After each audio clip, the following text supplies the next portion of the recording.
morning, everyone. Beautiful Sunday morning here in rainy California.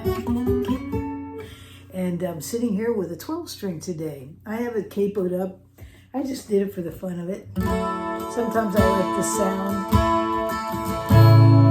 of a 12-string with just a little bit of edge on that. Bringing it up just a little bit gives me that sound I like to hear. But in any case, I'm playing a Mackensie Marr. This is called the Algonquin 12. It is a great little guitar.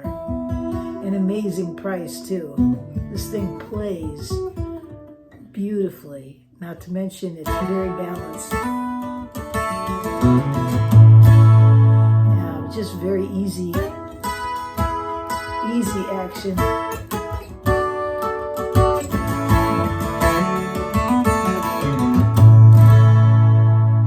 And it just rings out forever.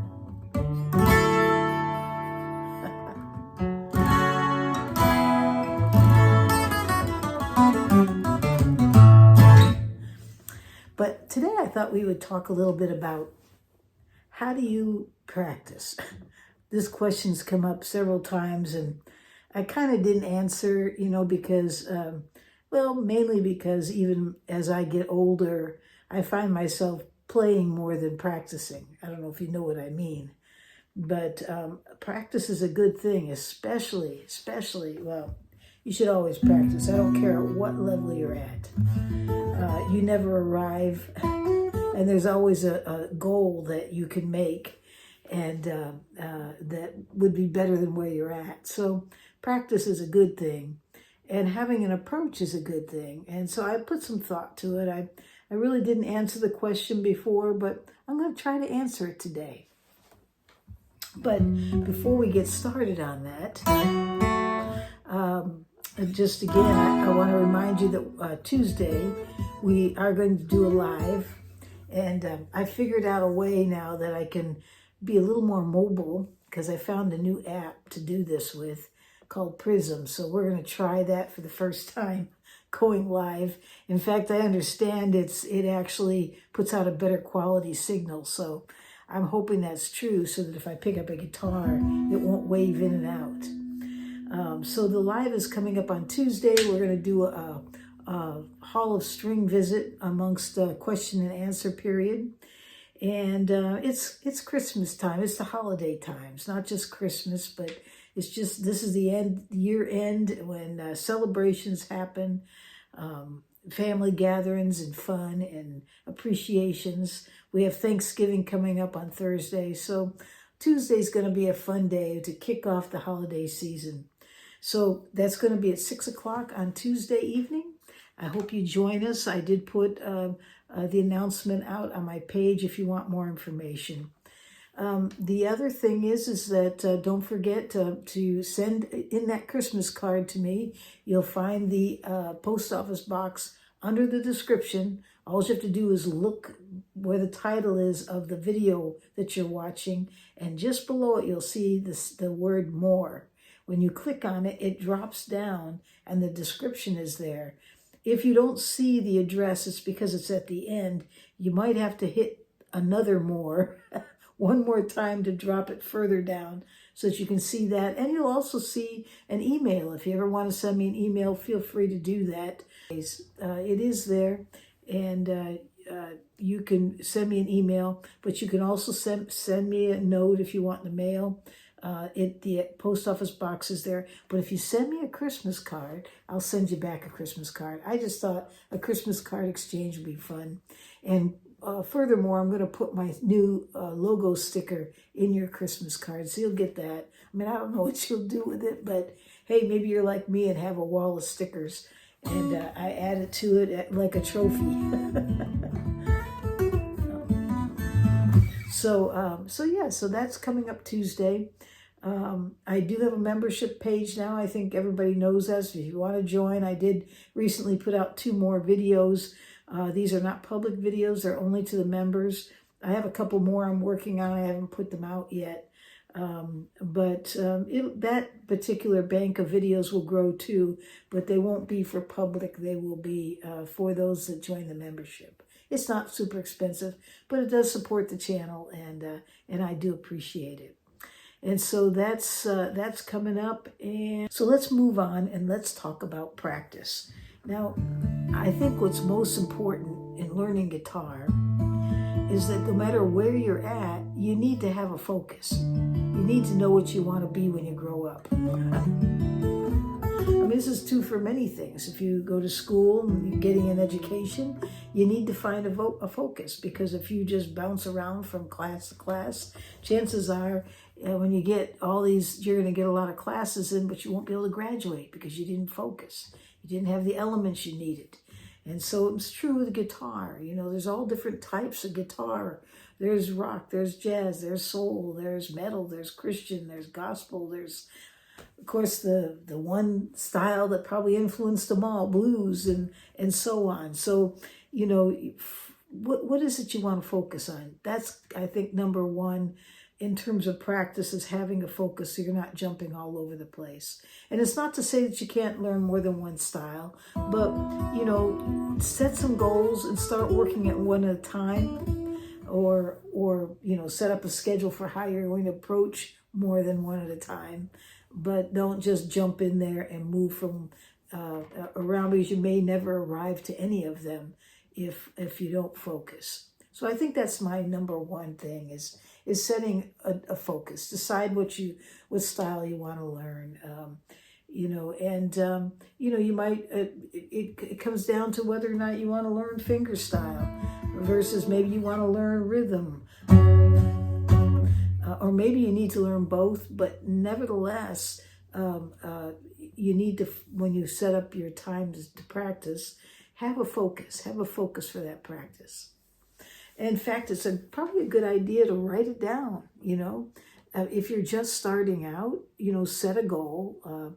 I think a really good start out goal is, if you can't move from major chords, like from G to D to C to E minor to A minor, and you can't fluently move about, that would be a first goal for you. That would be really good. Write down, you know, maybe 7 main chords that you want to learn. In this case, I think I would hit the E, the C, the D, the G, the F, the A minor, and E minor. And there's others, but maybe just write those down. Start with those and just sit and practice playing them and practice moving from one to the other until you become fluent in being able to transition.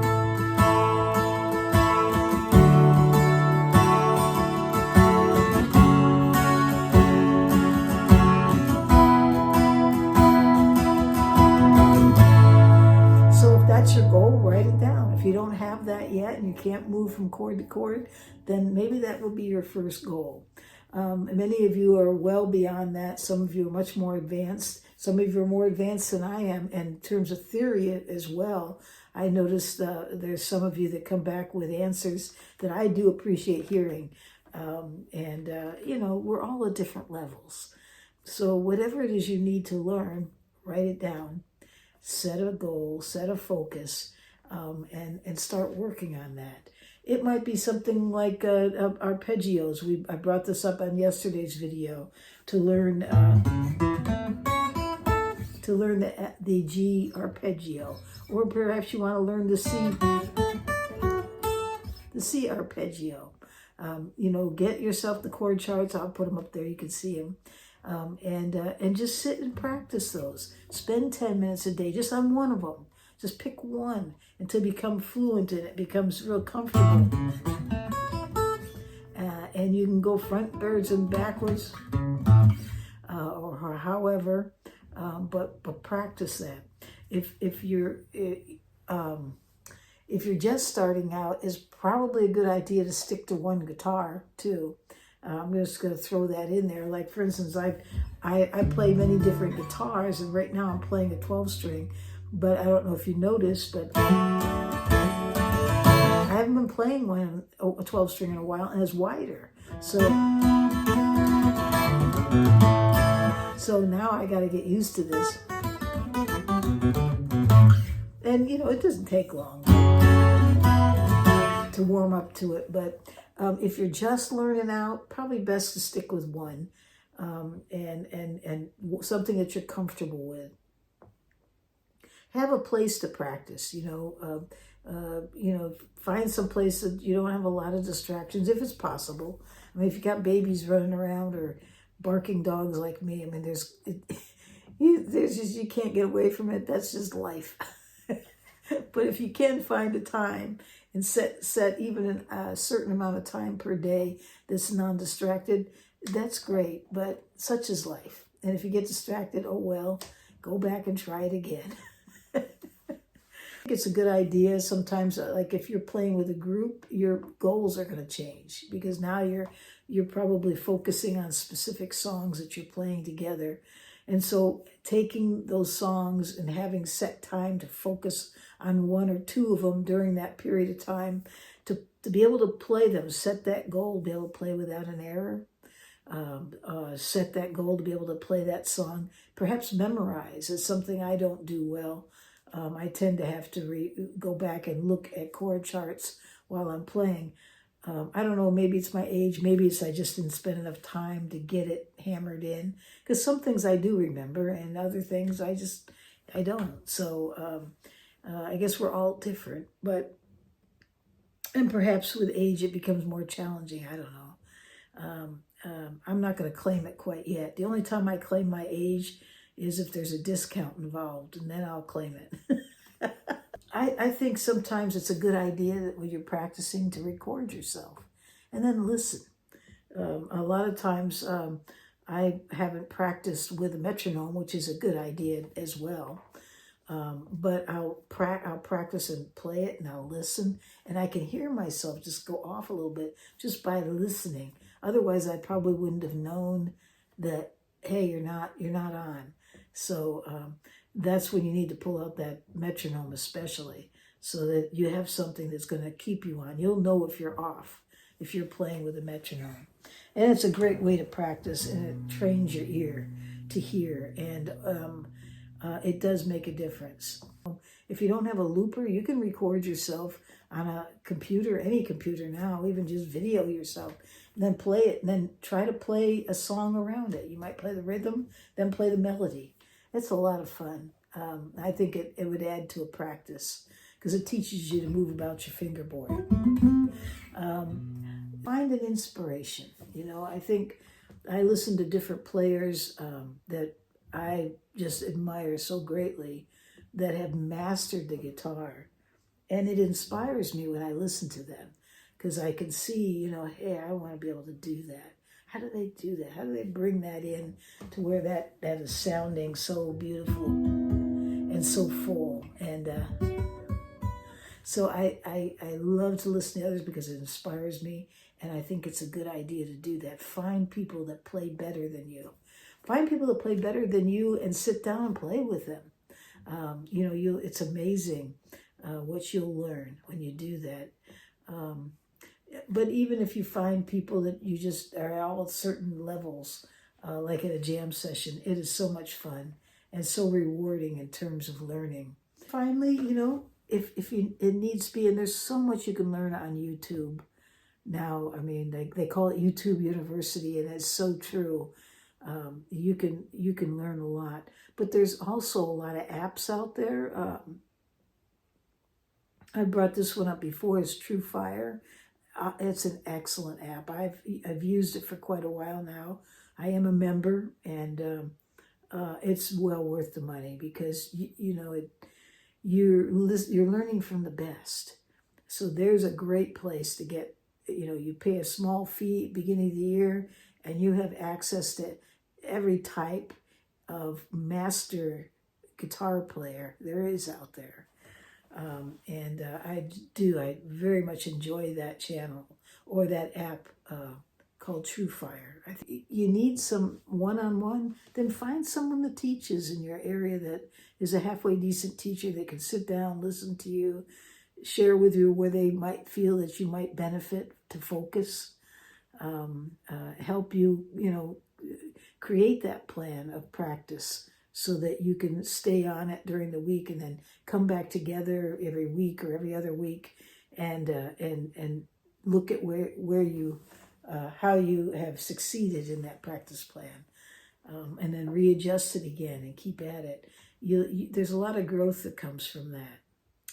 It isn't just one way, and we're all different. We all learn differently. We all have different methods that help us learn and remember things better than others. Some people are more visual. Some people are more, they listen and they can comprehend better than anything. So, it depends on you as a person. But set your goals, set your focus, set your time, and, but definitely don't try to do it all at once. Take a bite at a time. I think practice is a good thing.